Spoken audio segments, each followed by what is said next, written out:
बंगाल के चुनाव के नतीजे आ चुके हैं। भारतीय जनता पार्टी ने एक बड़े बहुमत के साथ में बंगाल में सरकार बना ली है। शपथ ग्रहण भी बहुत जल्दी हो जाएगा, लेकिन बंगाल जो है वो थमने का नाम नहीं ले रहा। ममता बनर्जी ने बयान दिया है, मैं इस्तीफा नहीं दूंगी, मुझसे धोखा किया गया है, मुझसे सीटें जो हैं वो छीनी गई हैं। राजस्थान की हमने आपको बताया था कि राजस्थान में नेताओं की होड़ लग गई है बंगाल की जीत में अपना श्रेय लेने की। आज मैं आपकी मुलाकात कराने जा रहा हूं खंडार विधायक जितेंद्र गोटवाल, जो प्रदेश महामंत्री भी रहे हैं भारतीय जनता पार्टी के, और ये 3 महीने से भी ज्यादा का समय बंगाल के अंदर लगा के आए हैं। गोटवाल साहब, आप बंगाल जब पहुंचे थे जब आचार संहिता नहीं लगी थी, 5 राज्यों में चुनाव हुए, पर ऐसा लग रहा है नतीजों को देखकर और जो देश में माहौल बना है उसको देखकर कि चुनाव सिर्फ बंगाल में हुआ है। ऐसा क्यों? देखिए, बंगाल मैं 18 जनवरी को गया, उसके बाद से लगातार मैं बंगाल था। बंगाल में परिवर्तन की आवश्यकता थी। आपने कहा कि ऐसा क्यों लग रहा है कि खाली चुनाव बंगाल में ही हुआ है। बंगाल में जितने अत्याचार और अन्याय थे, मुझे लगता है कि हिंदुस्तान के किसी कोने में नहीं है। बंगाल सरकार ने सिस्टम को पूरे को हाईजैक कर सरकारी कर्मचारियों को टीएमसी के कार्यकर्ता के रूप में काम करने के लिए मजबूर किया। वहां की जनता के साथ दृढ़ता, अत्याचार, अन्याय, और यहां तक कि युवाओं के साथ 15 साल के अंदर एक भी सरकारी नौकरी बंगाल सरकार ने नहीं दी। आप देखेंगे कि बाकी प्रांतों में चुनाव आयोग को एक इंडिपेंडेंट एजेंसी मानते हुए कभी कोई राजनीतिक दल चुनाव आयोग को टारगेट नहीं करते। लेकिन पिछले कुछ दिनों से एक परंपरा चली है, जब वो लोग जीते तब तो चुनाव आयोग अच्छा। राहुल गांधी ने प्रचलन चलाया है, और जब भाजपा जीते तो चुनाव में घपला। उसी परिपाटी पर ममता काम कर रही है, और मुझे लगता है कि बंगाल की क्या पूरे हिंदुस्तान की जनता ममता जी का स्वभाव जान गई है, इसलिए मुझे नहीं लगता कि अब इस पर इसका कोई असर पड़ने वाला है। आपने कहा आप जनवरी में पहुंच गए थे। जनवरी में तो सरकार काम कर रही थी टीएमसी की। वहां जो बातें निकल के आती हैं, लोग कहते हैं कि नेताओं को नहीं घुसने देते थे, विधायकों को नहीं घुसने देते थे। आप तो वहां इतने लंबे समय रह के आए हो, क्या स्थिति आपके सामने निकल के आई सच्चाई में कि यार ये वास्तव में बहुत बुरी अवस्था चल रही है? आपने कितनी सीटों पे वहां काम किया, क्या स्थिति? देखिए, आसनसोल जिले की मेरे पास 7 सीटें थी, और वहां पर जो परिस्थितियां थी, किसी भी व्यक्ति को पुलिस कभी भी रोककर उससे पूछताछ करना चालू कर देती थी। किस विषय में? आप यहाँ पर क्या कर रहे हो, कैसे आए हुए हो, क्या भाजपा से जुड़े हुए व्यक्ति तो नहीं है। पुलिस को क्या लेना देना इस बात से कि कौन किससे जुड़ा है? मैंने आपको पहले ही कहा कि वहां का सिस्टम जो है टीएमसी का वर्कर बन के काम कर रहा था, ना कि आईएएस ऑफिसर आईएएस बन के काम कर रहे थे, आईपीएस बनकर काम कर रहे थे। मैं नाम नहीं लूंगा, लेकिन हमारे राजस्थान के कुछ अधिकारी वहां पर थे।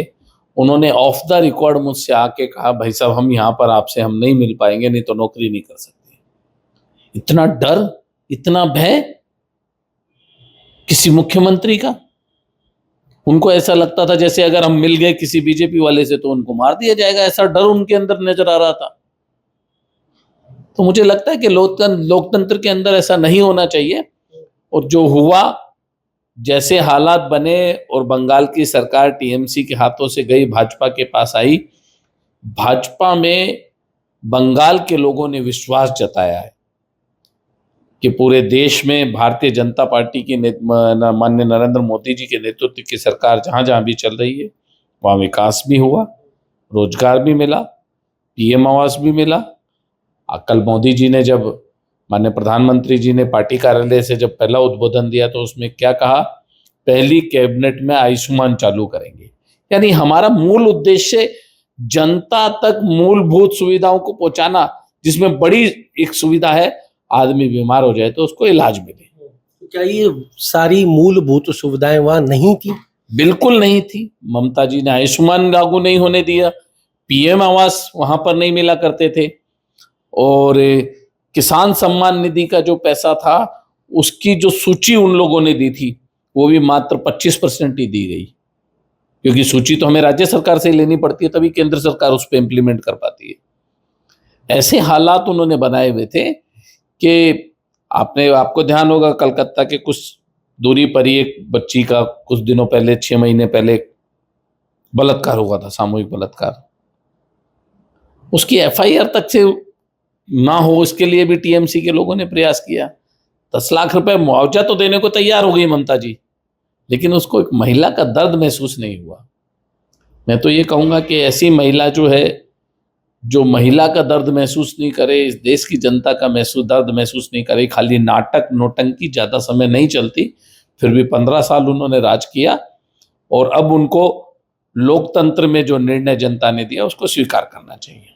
चुनाव का जब समय आया, जब आपने कहा कि जब इतना होल्ड था उन ममता बनर्जी का बंगाल के अंदर, तो जब चुनाव का समय आया तो वोट डालने में या वोट डलवाने में लोगों को आपके आगे कोई परेशानी सामना नहीं करना पड़ा कि भाई वोट डालने जा रहा है तो दिक्कत का सामना हो रहा है? इस तरीके की कोई घटनाएं भी सामने आई?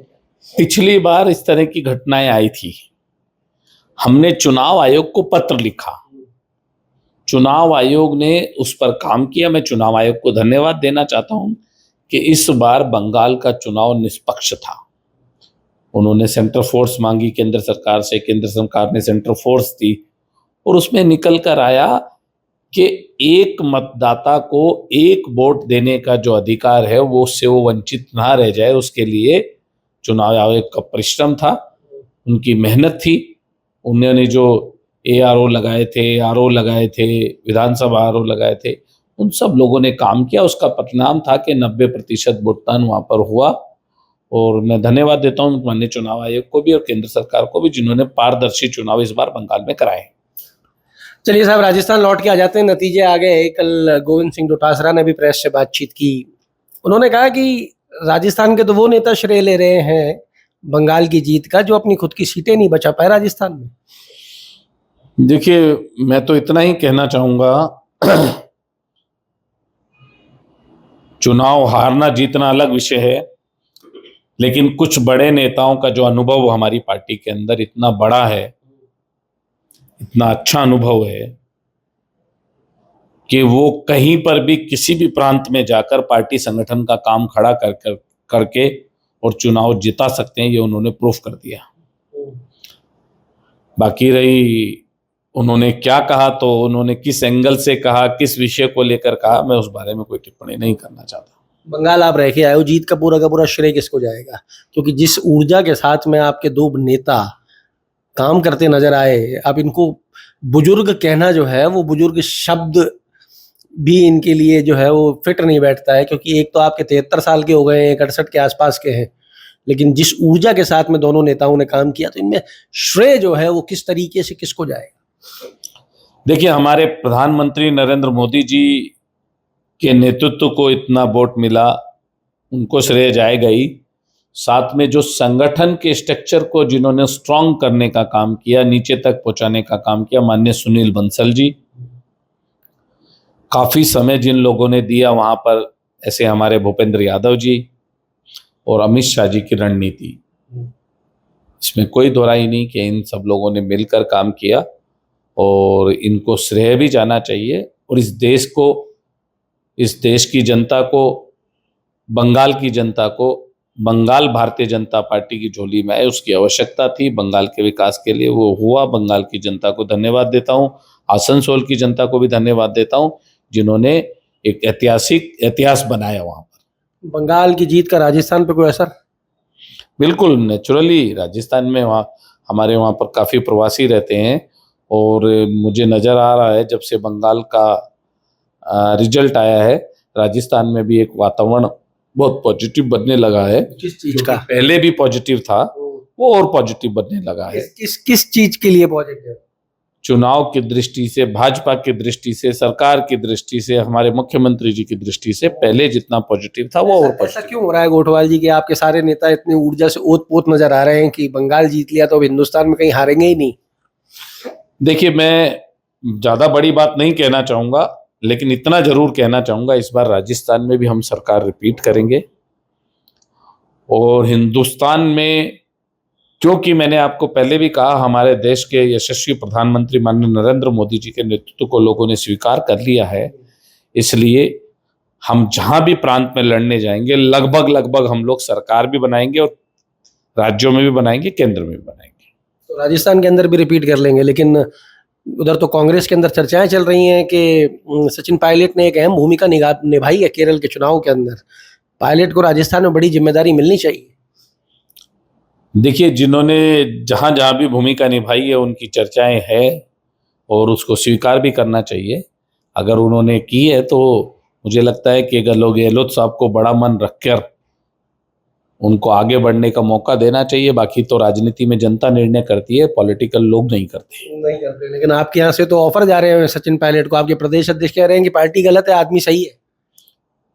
देखिए, प्रदेश अध्यक्ष जी ने क्या कहा मैंने नहीं सुना उसे, मैं उस बारे में टिप्पणी नहीं करूंगा, लेकिन मैं इतना जरूर कहूंगा कि भारतीय जनता पार्टी इतना बड़ा परिवार है, इस परिवार में अगर कोई आना चाहता है तो हमने कई सारे लोगों को पहले भी मौका दिया है और आगे भी अगर आवश्यकता पड़ेगी तो ये केंद्रीय नेतृत्व निर्णय करेगा कि किनको लाना चाहिए और किनको नहीं लाना चाहिए।